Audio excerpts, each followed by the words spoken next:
Susan. Welcome to Tea and Games. I'm not going to pick up my tea mug just at the moment. I usually pick it up and take a sip after I introduce myself, but I overfilled it and it's kind of sloshy and hot, so I'm going to let it cool. The tea today is Golden Monkey from Tea Runners.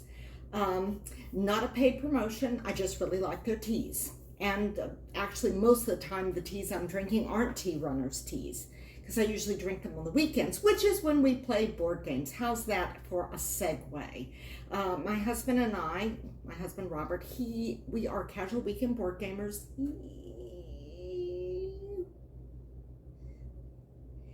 We are not board game professionals in any sense. And I'm saying that as an official disclaimer, because the FTC has recently become worried about board game content creators and feels like they just don't disclose enough about all the free stuff they're getting and how that might influence what they say about the free stuff. Nobody sends us free stuff. A board game publisher would have to be nuts to send me free stuff. I don't want the free stuff. I mean, I like free stuff in principle. I mean, everybody likes free stuff. But I would feel obligated to say something nice, and I might not want to say something nice about games that I'm sent if I don't like the games. So it's like, not a professional, don't want to be a professional. If you see me say I like a game here, it's because I like a game. If you see me say, oh boy, we really didn't like this, it's because, oh boy, we really didn't like it. Yes, I'm sure that the mic picked up loud slurpy sounds. That happens. If loud slurpy things are the worst things that happen in this video, then that's a successful video. Not a professional. I have one other bit of housekeeping that I would like to hit on right here at the beginning. I sometimes post, like regular posts, not videos or shorts or anything, just like a picture and a caption, text, whatever, between videos. If you don't see those in the feed, it could be because your feed settings has them turned off. When you like tap the little subscription icon and you see your subscription feed, way up at the top of the subscription feed, there'll be a whole bunch of things like all and unwatched and things like that. And if you scroll those little highlighted things all the way to the right, you'll see settings. And settings will show you that you can have either only videos in your feed or videos and post. So if you don't want to just kind of like keep clicking on my community tab to see if I posted anything over the weekend that in the middle of the week between videos, that's the way to do it. Also, a lot of content creators post extra stuff there. It's really kind of handy to be able to post something between videos that's not video content. Because I mean, I can post a picture a lot faster than I can make one of these. So onward, Games for Summer Part 4. This will be the final part of the Games for Summer series.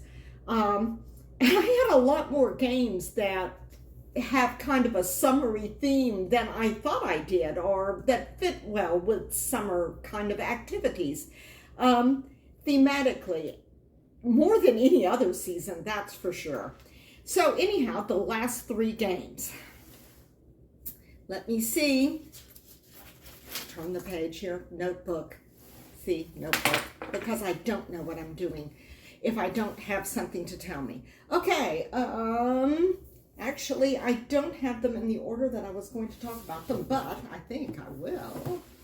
I'm still looking to see if the jostling on the table is going to make the tea spill, hence the paper towel here. First up, New York Zoo.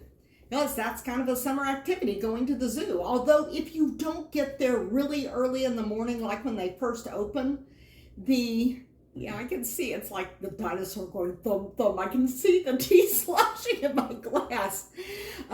If you don't get there really early, then it gets very hot very quickly, and the animals, because they are very smart animals, go into the shade and into their little caves and hidey holes and things. So the zoo is a good summer activity, but only if you get there early. Also, getting there early helps with getting a good parking space. We like this game a lot, and I've talked about it in other videos.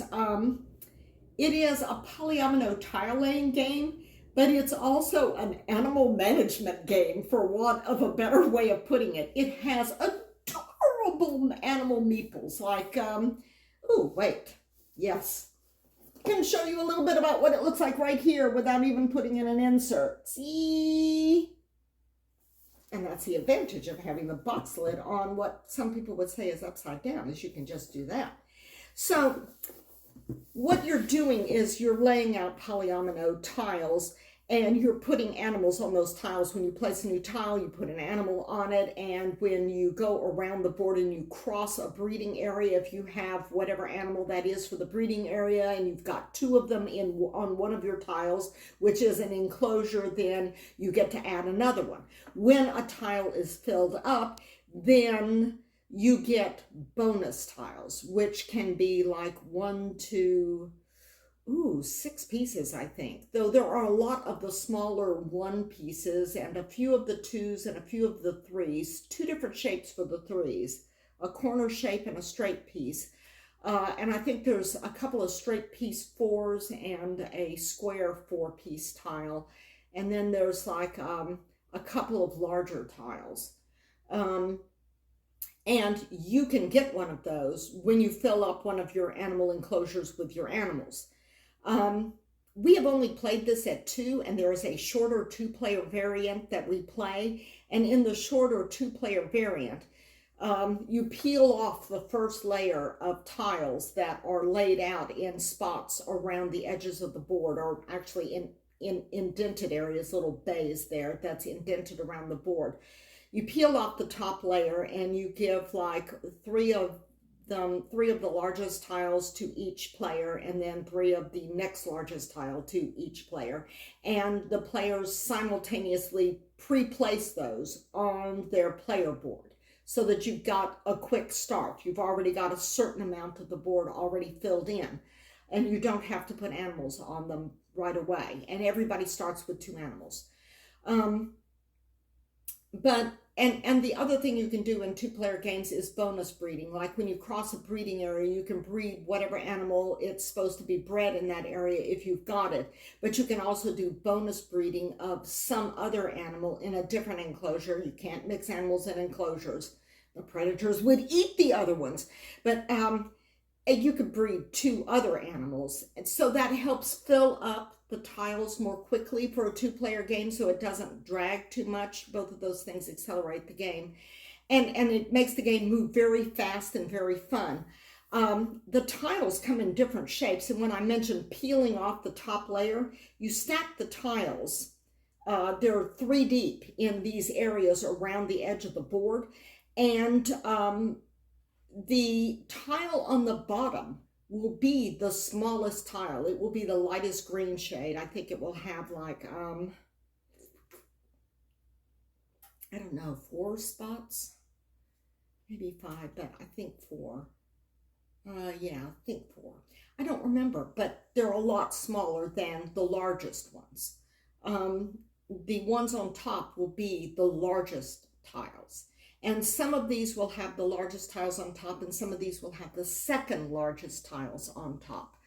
And you can land on a spot that will give you animals, or you can land on a spot that will give you tiles. When you place a tile, you have to have an animal you can put on it, either from your barn reserve animal area, which have 3 slots in the 2-player game, or from one of the other enclosures.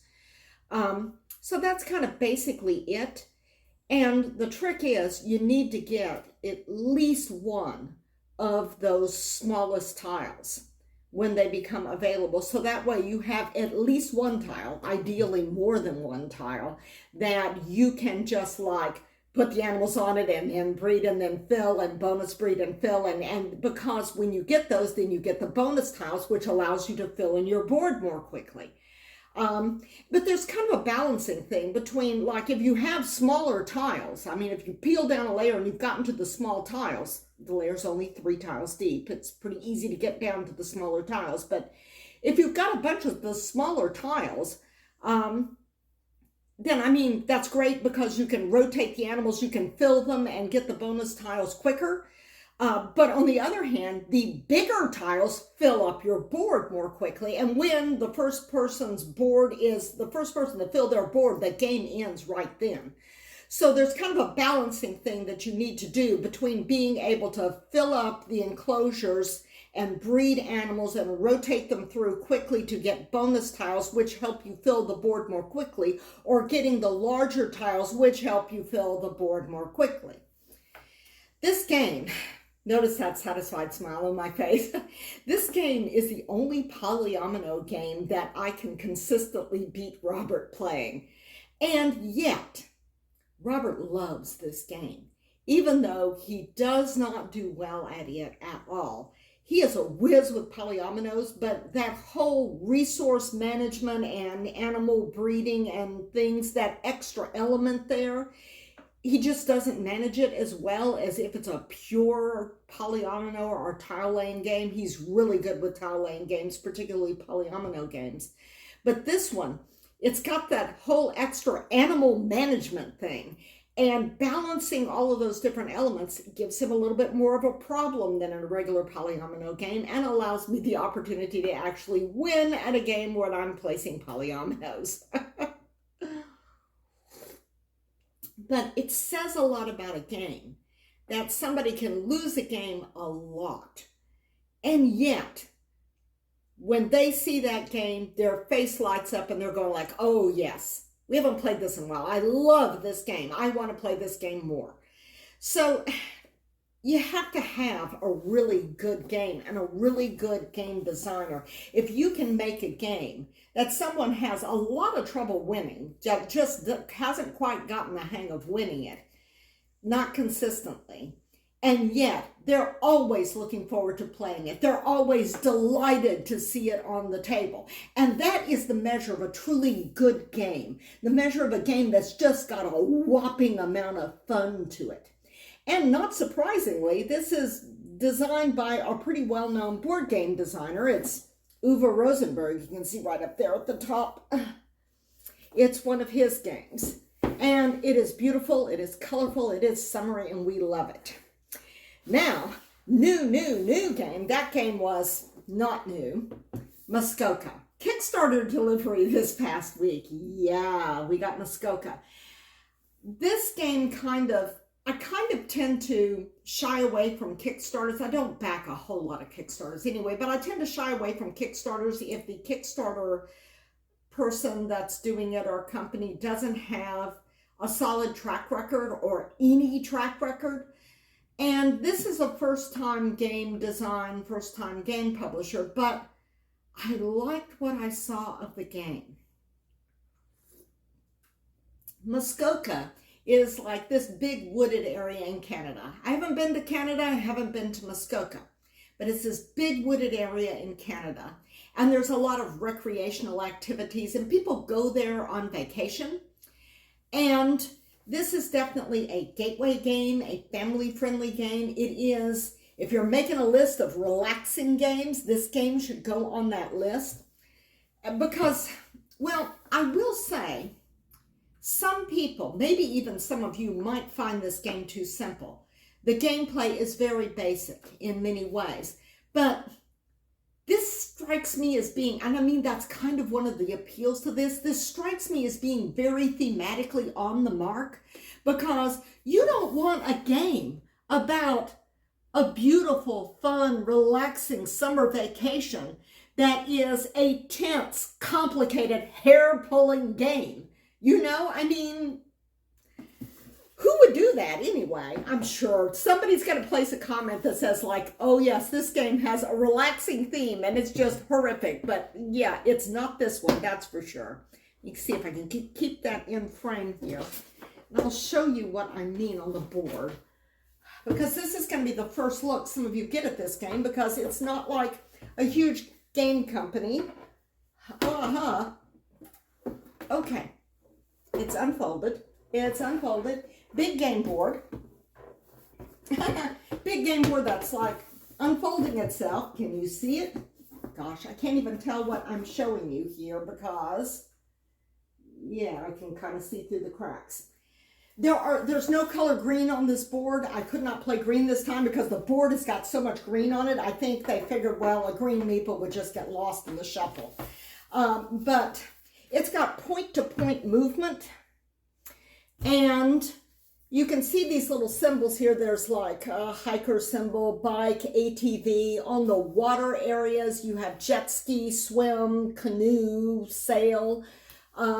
And you move from place to place. You have a card which is your detour card that you must do. It's basically a secret objective that you announce when you get it to show everybody that you've gotten it. And it's a location that you must visit on the map in order to win.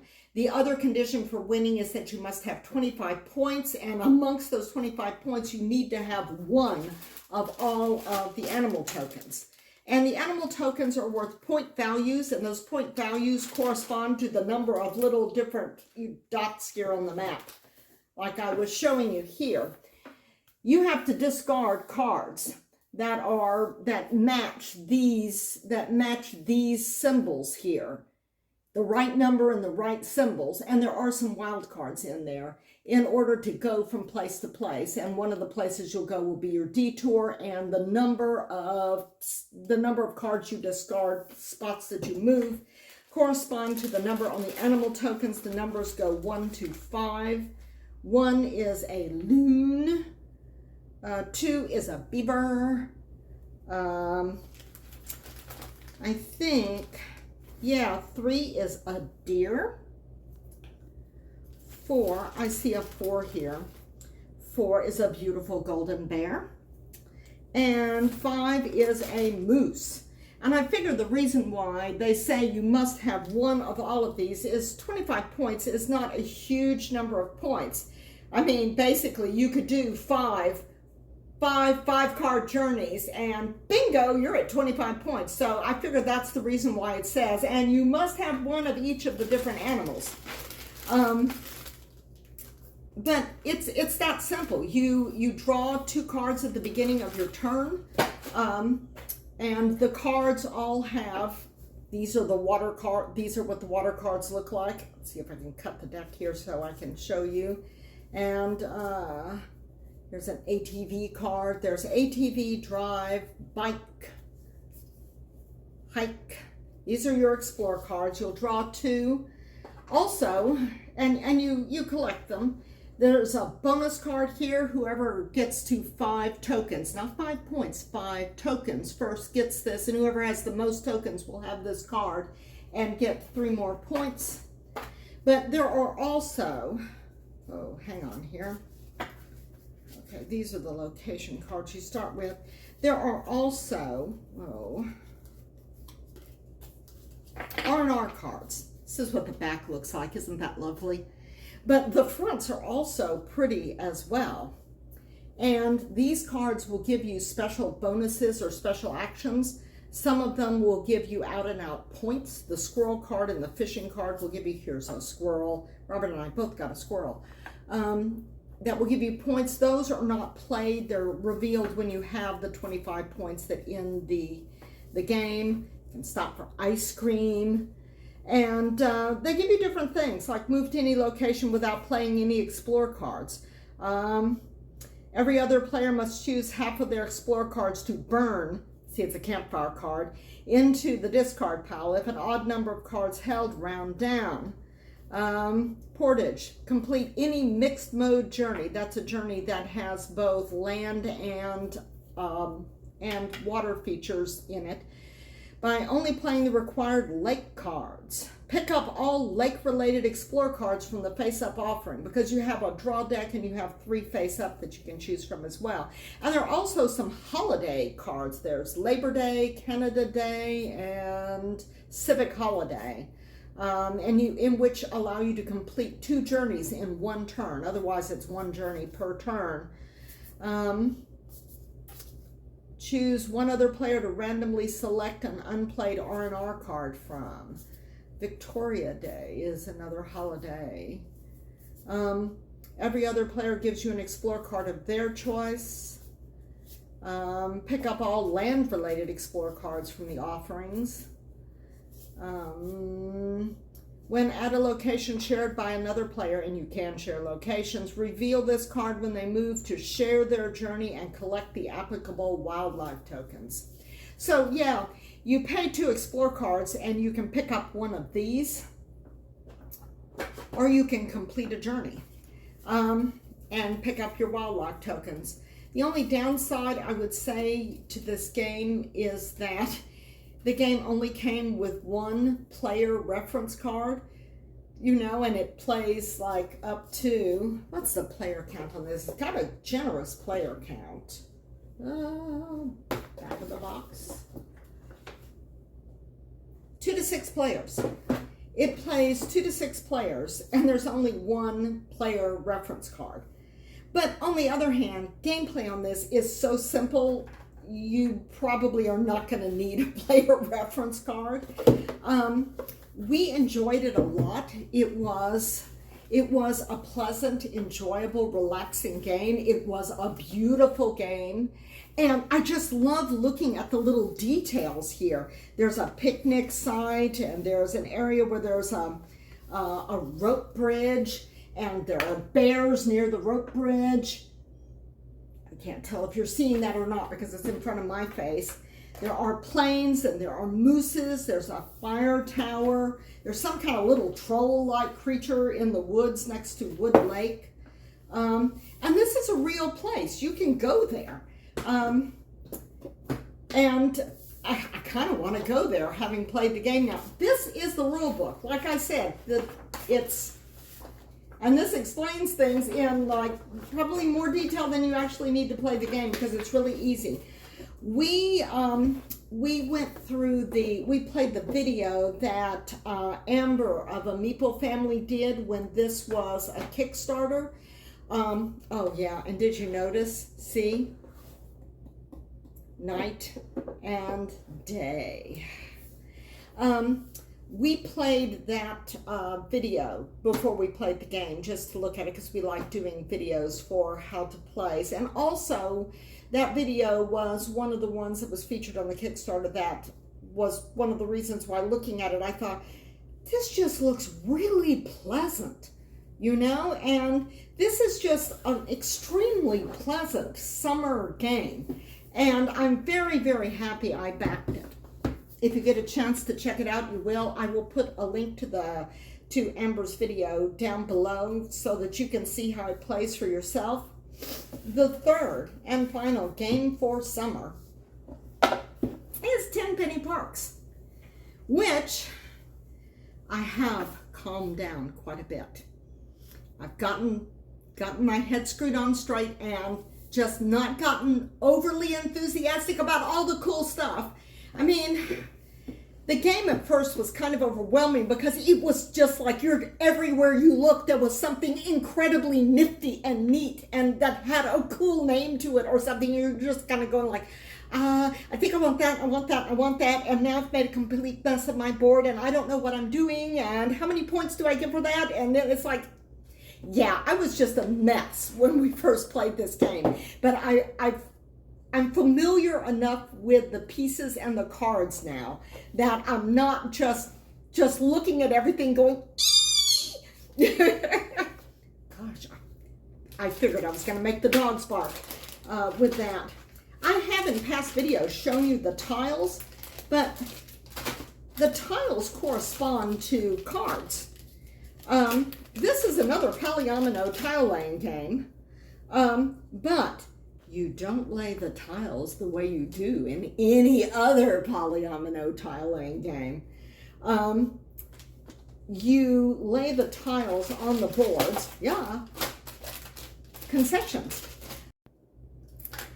And somewhere about there, the video spazzed out. So I'm going to try to recreate the end of my video.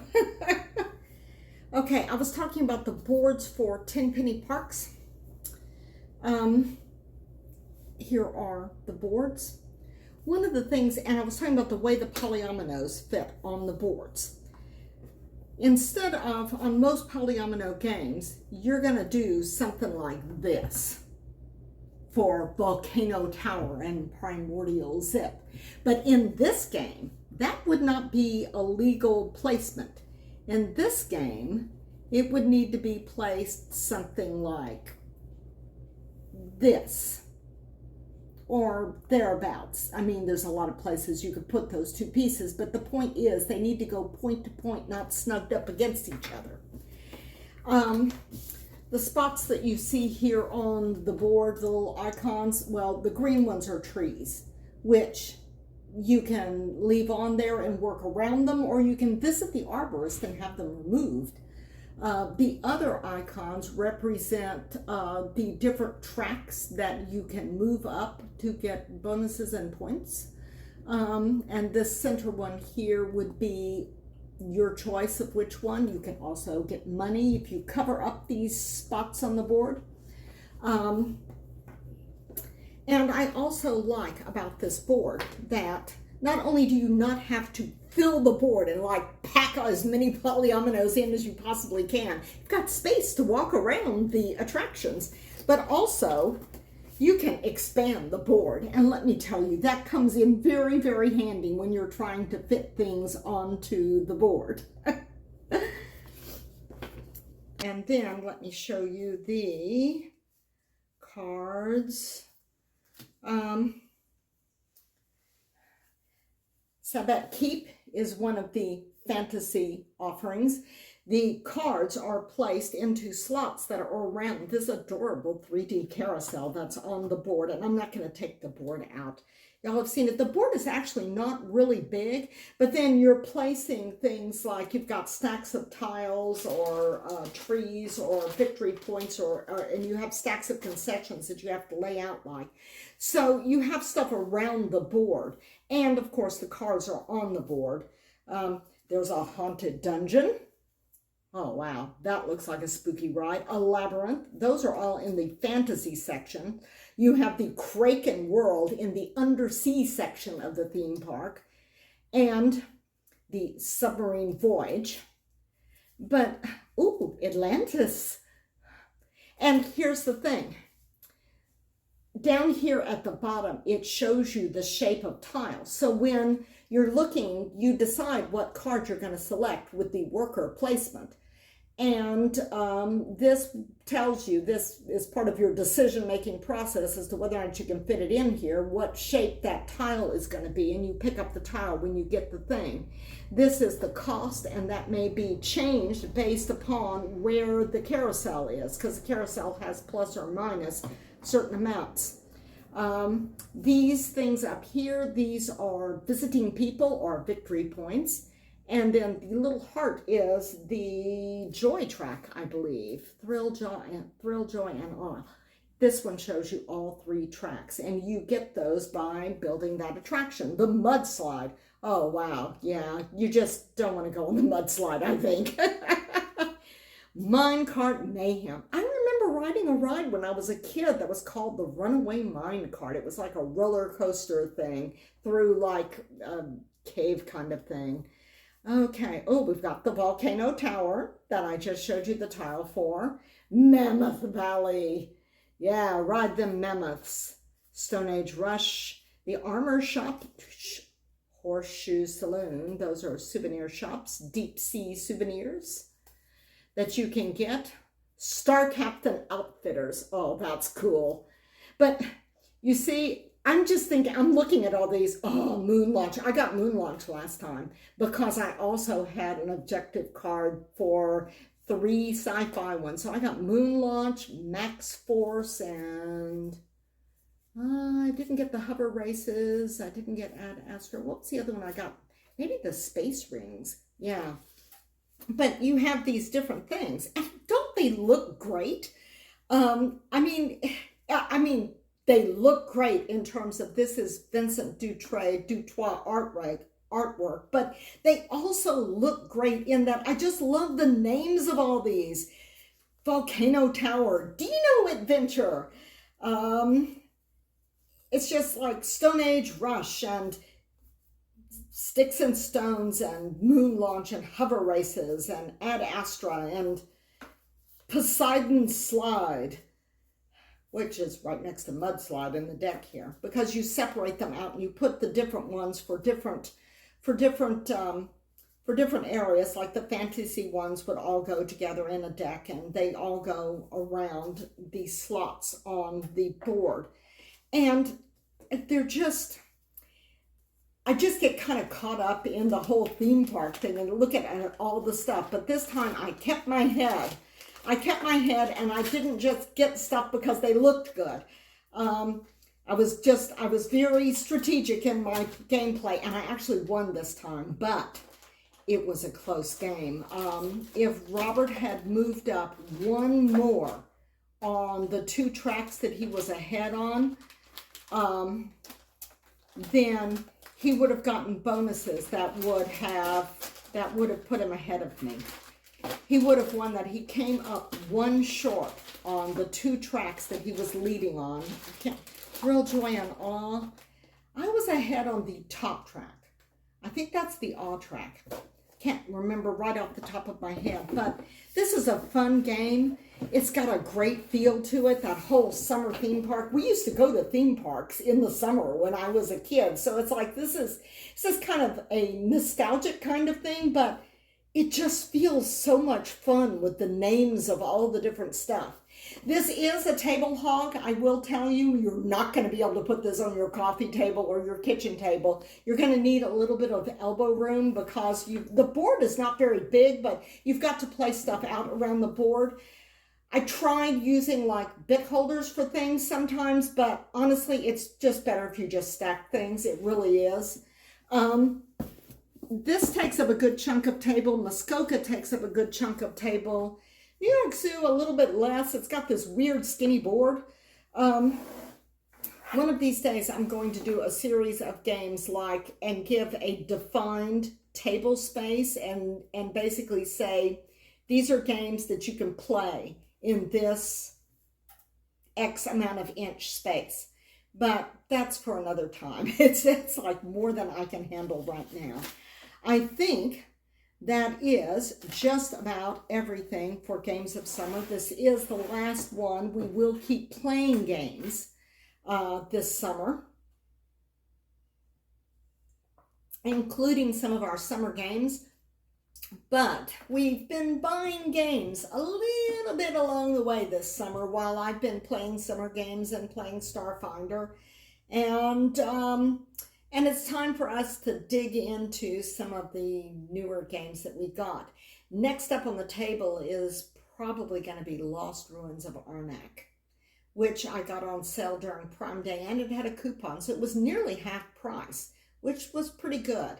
I don't tend to buy big games very often, not just because of the price, but because of we just don't play big games. It's like the bigger the space on the table, if it goes from this end of the table all the way to the wall, then this is going to be a game that hits the table once a year. So it's like you can almost tell how often we play a game by the size of the board, how much table it takes up. But in the very next video, what I'm thinking about doing is talking about that unplayed game shelf, because somebody commented, I'll check who it is later before I do the next video. Somebody commented that I don't have very many games on my unplayed game shelf, it sounds like. And I didn't think I did, but then I counted them up, and it's more than I thought. At least particularly in terms of kind of falling behind on playing games that we've gotten this year. So in the next video, I'm going to look at our unplayed game shelf, what we've got, what may be obstacles to us playing certain games, what we're really looking forward to playing, what's coming up next, what has been on the shelf for way too long, maybe, yeah. But it's been good talking about board games, summer games with you around the table. I'll put links to the previous summer games videos down here. And it's been fun. I like talking to y'all. Comment. I will chat with you in comments. See ya next time. Bye.